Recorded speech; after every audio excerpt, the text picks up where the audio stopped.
Sakal Gunarnavasha Vande Guru Sri Charanaravindan.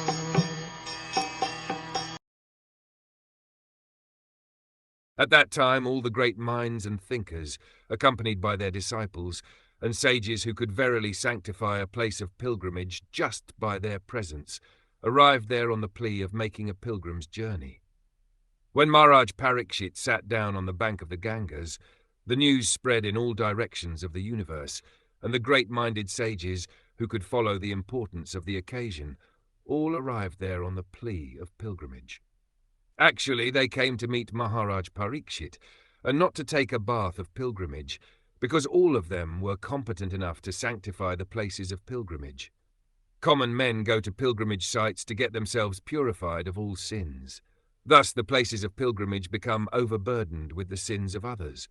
But when such sages visit overburdened places of pilgrimage, they sanctify the places by their presence.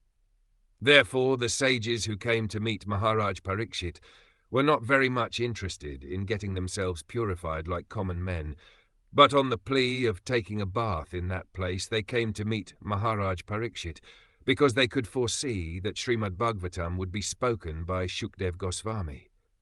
All of them wanted to take advantage of the great occasion.